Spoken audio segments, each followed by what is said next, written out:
दोस्तों, एक बार फिर से आपका स्वागत है हमारे चैनल पर, जहां हम आपके लिए देश और दुनिया की सबसे बड़ी 15 खबरें रोज लेकर आते हैं। लेकिन शुरू करने से पहले चीनी बीमारी के मरीजों के आंकड़े देख लेते हैं। देश में पिछले 24 घंटे में 15,600 केस संक्रमित बढ़े हैं। अब तक 4,56,000 केस हो चुके हैं। दिल्ली में मंगलवार को सबसे ज्यादा 2,711 लोग डिस्चार्ज हुए हैं और अब तक 2,301 लोगों की मौत हो चुकी है। और जैसे जैसे मैं आपको बता रही हूँ, यह आंकड़े और भी बढ़ रहे होंगे। इसी के साथ दोस्तों, आज की बड़ी खबर में आप देखेंगे, अब आप एटीएम से सिर्फ 5,000 रुपए ही निकाल सकते हैं। और साथ ही भारत में क्यों तेजी से सामने आ रहे हैं कोरोना के मामले, यह है बड़ी वजह। और सरकार ने लगाई बाबा रामदेव की दवा पर रोक, ऐसा क्यों किया, जानिए वीडियो में। और आगे देखेंगे, हाँ, क्या कान के जरिए शरीर में घुस सकती है चीनी बीमारी, जानिए इस बात का सच। साथ ही साथ नेपाल का भारत पर आरोप, कहा भारत ने हमारे देश में भी फैलाया चीनी बीमारी को। और किसी भी तरह 30 तारीख से पहले कर ले यह 5 काम, वरना हो सकता है बड़ा नुकसान। दोस्तों, इन सभी खबरों का विस्तार से जानने के लिए इस वीडियो को आखिर तक जरूर देखिए। लेकिन इस वीडियो को आपके लिए बनाने में मुझे बहुत मेहनत लगती है, और इस मेहनत के लिए वीडियो को आप एक छोटा सा लाइक जरूर कर दें। तो चलिए फटाफट से ले चलते हैं आपको हमारी आज की सबसे पहली बड़ी खबर पर। अब एटीएम से एक बार में सिर्फ 5,000 रुपए ही निकाल सकते हैं। हो सकता है कि आने वाले दिनों में एक बार में एटीएम से 5,000 रुपए से ज्यादा गैस निकालने पर आपको कुछ चार्ज भरना पड़े। एटीएम कैश लिमिट को लेकर रिजर्व बैंक ऑफ इंडिया विचार कर रहा है।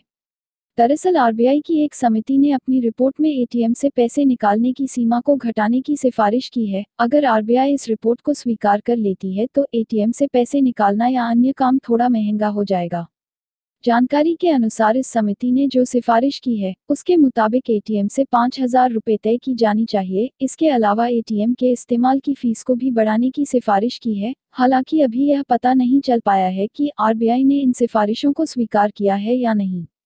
और अब जानिए, भारत में क्यों तेजी से सामने आ रहे हैं कोरोना पॉजिटिव मामले, कब होगा रोकथाम। लॉकडाउन 1 से लॉकडाउन 4 तक के बीच भारत को 1 लाख संक्रमित मरीजों की संख्या तक पहुंचाने में कुल 109 दिन लगे थे, लेकिन 1 लाख से 4 लाख तक संक्रमित मरीजों की संख्या तक पहुंचाने की रफ्तार बेहद तेज हो गए। भारत में पॉजिटिव मरीजों की संख्या 1 लाख से 2 लाख होने में महज 15 दिन का वक्त लगा, जबकि 2 लाख से 3 लाख पहुंचने में 10 दिन और 3 लाख से 4 लाख पहुंचने में महज 8 दिन का वक्त लगा।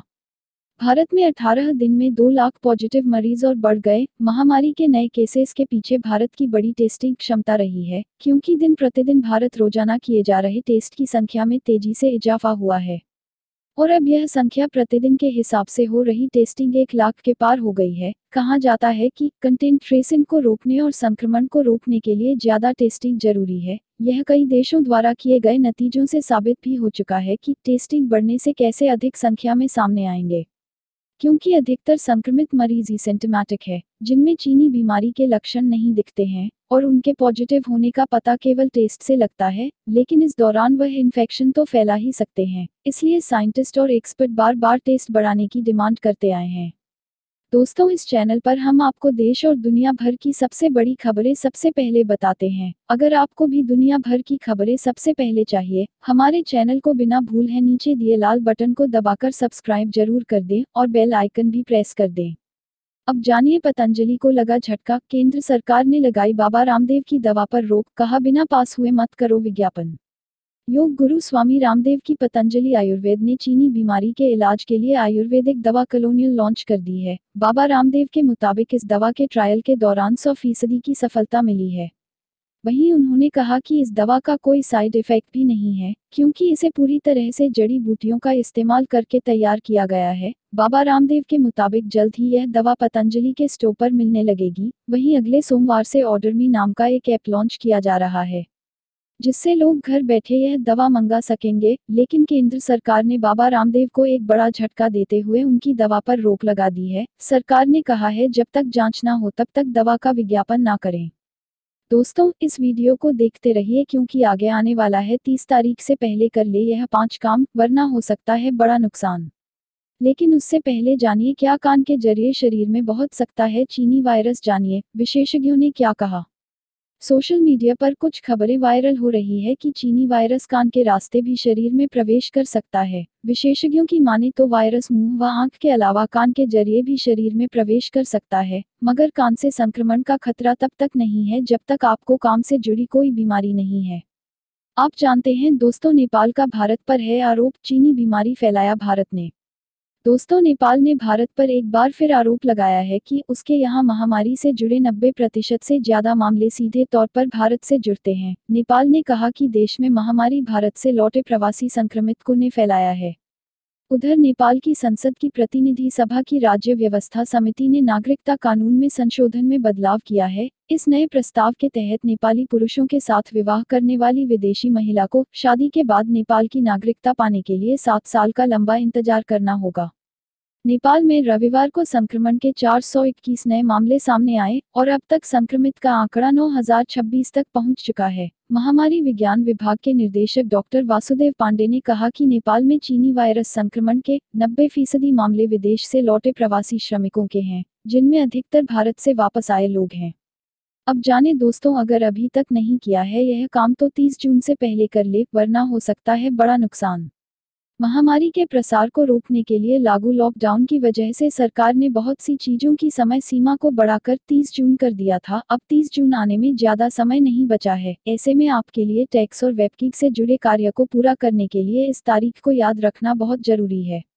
अगर आप वित्त वर्ष 2019-20 के लिए टैक्स में छूट का लाभ उठाना चाहते हैं और इनकम टैक्स का प्रावधान के मुताबिक तय सीमा तक निवेश नहीं किया है, तो यह आपके पास निवेश के लिए अब भी कुछ दिन बचे हैं। इनकम टैक्स ने वित्त वर्ष 2019-20 का इनकम टैक्स रिटर्न भरने के लिए जारी फॉर्म में एक अलग से कॉलम दिया है, जिनमें आयकर दाताओं से अप्रैल से जून के बीच किए गए निवेश की जानकारी देने को कहा है। आगे देखेंगे दोस्तों, 1 जुलाई से बदल जाएंगे आपके बैंक खाते से जुड़े यह 3 नियम, जानिए पूरी खबर। लेकिन उससे पहले सरकार देगी बिजली का बिल किस्तों में भरने की सुविधा। लॉकडाउन के दौरान बिजली बिल कंपनियों ने मीटर की रीडिंग न लेते हुए एवरेज के आधार पर बिल भेजे, लेकिन अब जब केंद्र सरकार ने अनलॉक 1 की घोषणा की है, तब बिजली बिल कंपनियां मीटर रीडिंग के आधार पर बिल भेज रहे हैं। हालांकि यह बिल इतना ज्यादा है कि लोगों को भरने में काफी दिक्कतें आ रही हैं। बिजली बिल को लेकर कई लोगों ने इसकी शिकायत सरकार के पास भी की है। हालांकि सरकार में ऊर्जा मंत्रालय के मंत्री नितिन रावत ने एक मीडिया चैनल से बात करते हुए कहा कि बिजली बिल की दरें MAAC करता है और या जो भी भेजे गए हैं वह पिछले 3 महीने के उपयोग के आधार पर ही भेजे गए हैं। मंत्री नितिन का कहना है कि गर्मियों के महीने में लोगों की बिजली बिल वैसे ही ज्यादा आते हैं और लॉकडाउन होने के कारण लोगों ने घरों में ही ज्यादा बिजली का इस्तेमाल किया है। लिहाजा सरकार लोगों के लिए परेशानियों को कम करने की कोशिश कर रही है और ग्राहकों को किस्तों में बिल देने का विचार किया जा रहा है। दोस्तों, आपको इस बारे में क्या कहना है? क्या सरकार को बिजली का बिल माफ कर देना चाहिए? हमें अपना उत्तर जरूर बताएं। आप जानिए, डाक विभाग ने 3262 पदों पर निकाली वैकेंसी, 10वीं पास भी करें अप्लाई। भारतीय डाक राजस्थान पोस्टल सर्कल के लिए कई पदों पर भर्ती निकाली है। ग्रामीण डाक सेवक के 3262 पदों पर भर्ती के लिए नोटिफिकेशन जारी कर दिया है। इन पदों पर आवेदन की प्रक्रिया शुरू हो गई है। इच्छुक और योग्य उम्मीदवार 21 जुलाई तक आवेदन कर सकते हैं। अगर आप इन पदों पर आवेदन करना चाहते हैं तो इनकी ऑफिशियल वेबसाइट पर जाएं। अब जानिए दोस्तों, 1 जुलाई से बदल जाएंगे आपके बैंक खाते से जुड़े हुए 3 नियम। लॉकडाउन के कारण 1 जुलाई से ATM में कैश निकालने के नियम में बदलाव होने जा रहा है, जो जेब पर बोझ बढ़ाएगा। ATM कैश विड्रॉल 1 जुलाई से आपके लिए महंगा होने जा रहा है। सरकार ने 3 महीने के लिए ATM ट्रांजैक्शन फीस हटाकर लोगों को महामारी संकट के बीच बड़ी राहत दी थी। यह छूट सिर्फ 3 महीने के लिए दी गई थी, जो कि 30 जून 2020 को खत्म होने वाली है। महामारी काल में वित्त मंत्री निर्मला सीतारमण ने ऐलान किया था कि किसी भी बैंक में बचत खाता सेविंग अकाउंट में औसत न्यूनतम बैलेंस की अनिवार्यता नहीं होगी। यह आदेश अप्रैल से जून महीने तक के लिए था, लेकिन अब 30 जून को इस फैसले में मियाद खत्म होने वाली है और इसका सीधा असर आप पर होने वाला है। पंजाब नेशनल बैंक में बचत खाते पर मिलने वाली ब्याज दर 0.50% की कटौती की है। 1 जुलाई से बैंक के बचत खाते पर अधिकतम 3.25% का सालाना ब्याज मिलेगा। इसी के साथ आगे देखेंगे दोस्तों, बिजली का बिल किया गया है आधा माफ, सरकार की घोषणा। मगर उससे पहले जाने, चीनी बीमारी से संक्रमित होने पर मिल रहा है पैसा, जल्दी आएगी स्कीम। एक नया स्कीम आपके लिए आने वाली है। इसके तहत अगर आपका वायरस पॉजिटिव पाए गए तो बीमा कंपनी आपको पैसा देगी। जल्द इस पर एक नई बीमा स्कीम बाजार में आ सकती है। इंश्योरेंस रेगुलेटर ने सभी बीमा कंपनी को महामारी से जुड़ा फिक्स्ड बेनिफिट इंश्योरेंस भी लॉन्च करने को कहा है। सभी कंपनियों को 30 जून तक इस बीमा स्कीम के शुरू करने को कहा है। इस प्रोडक्ट के मुताबिक किसी को भी चीनी बीमारी से पॉजिटिव होने पर एक निश्चित राशि इंश्योरेंस कंपनियों द्वारा दी जाएगी। आप जानते हैं दोस्तों, पाकिस्तानी क्रिकेट टीम के 7 खिलाड़ी हुए चीनी बीमारी से पॉजिटिव। पाकिस्तान क्रिकेट टीम के 7 खिलाड़ियों को अब महामारी संक्रमण होने की पुष्टि हुई है। इनमें फक्र जमा, इमरान खान, काशिफ भट्टी, मोहम्मद हाफिज, मोहम्मद हसनैन, मोहम्मद रिजवान और वहाब रियाज शामिल है। पाकिस्तान क्रिकेट टीम 28 जून को मैनचेस्टर के लिए रवाना होने वाली है। अपने 14 दिन के क्वारंटाइन की अवधि के लिए डर्बीशायर जाने से पहले उन्हें परीक्षण और अभ्यास करने की इजाजत होगी, लेकिन कुल 10 खिलाड़ियों को यह बीमारी होने की वजह से इंग्लैंड दौरा खतरे में पड़ता दिख रहा है। बीते सोमवार को पाकिस्तानी क्रिकेट शादाब खान, हरीश राव और हैदर अली सोमवार को जांच में पॉजिटिव पाए गए थे। आप जानिए दोस्तों, चीन ने भारत को दी खुली धमकी, कहा मिटा देंगे नामोनिशान।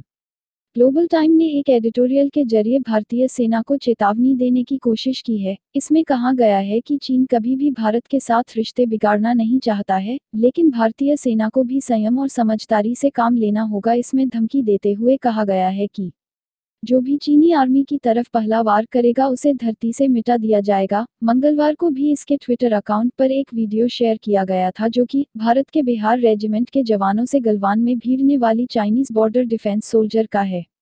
इस वीडियो में सैनिक स्पष्ट कह रहे हैं कि 1 इंच जमीन भी किसी को लेने नहीं देंगे। वीडियो में एक सैनिक कह रहा है कि चीन की जमीन हमारी जिंदगी से ज्यादा महत्वपूर्ण है। हम जान तो दे सकते हैं लेकिन किसी को 1 इंच जमीन भी नहीं लेने देंगे। इसके अलावा इस वीडियो में डिफरेंट सोल्जर के शौर्य का बखान किया गया है। और जानिए दोस्तों, बिजली का बिल किया गया है आधा माफ, सरकार की घोषणा।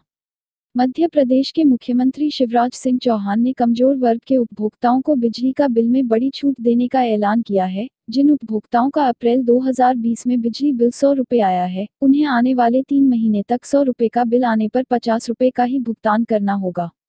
इसके अलावा 100 रुपये से 400 तक का बिजली बिल आने वालों को भी राहत देने का ऐलान किया गया है। इस सूट में राज्य सरकार पर 400 करोड़ रुपए से चेहरा का आर्थिक बोझ पड़ेगा। मुख्यमंत्री ने कहा है कि सरकार प्रदेश के कृषि कार्य के लिए 10 घंटे एवं घरेलू उपभोक्ताओं को 24 घंटे बिजली उपलब्ध करा रही है। आगे देखिए दोस्तों, खर्च कम करने के लिए रेलवे की तरफ से किए जा रहे हैं यह बड़े बदलाव। मगर उसे पहले जानिए, घर बैठे मंगवाना चाहते हैं शराब तो करें या काम।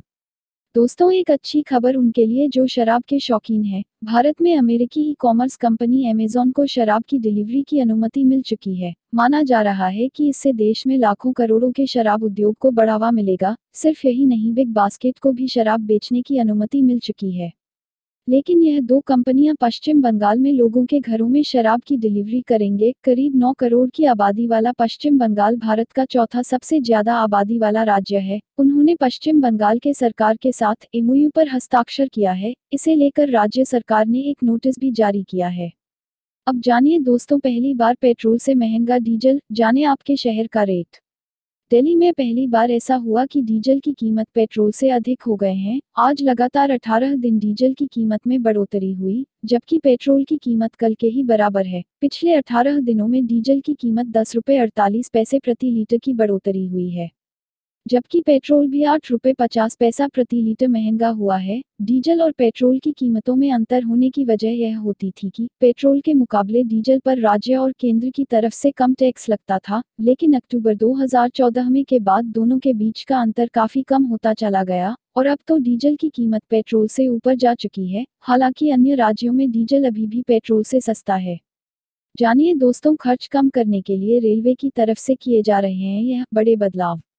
महामारी से रेलवे की वित्तीय व्यवस्था बुरी तरह से प्रभावित हुई है। जिस तरह से संक्रमण के मामले सामने आ रहे हैं, उसे देखते हुए रेल परिवहन सामान्य होने में वक्त लग सकता है और इसका असर रेलवे की कमाई पर पड़ेगा। इस अधिक नुकसान की भरपाई के लिए रेल प्रशासन कई कदम उठाने जा रहा है। नई भर्ती पर रोक लगाने के साथ ही वर्तमान पदों की भी समीक्षा की जाएगी। कर्मचारियों पर होने वाले खर्च में कटौती के साथ ही ऊर्जा, प्रशासनिक व अन्य पदों पर होने वाले खर्चों में भी कटौती की जाएगी। इसे लेकर रेलवे बोर्ड एंड सभी जोनल रेलवे के महाप्रबंधक को पत्र लिखकर उचित निर्णय लेने को कहा है। दोस्तों, अगर आपको ऐसे ही न्यूज़ हर रोज चाहिए तो हमारे चैनल को सब्सक्राइब करना ना भूलें। Thank you so much for watching this video.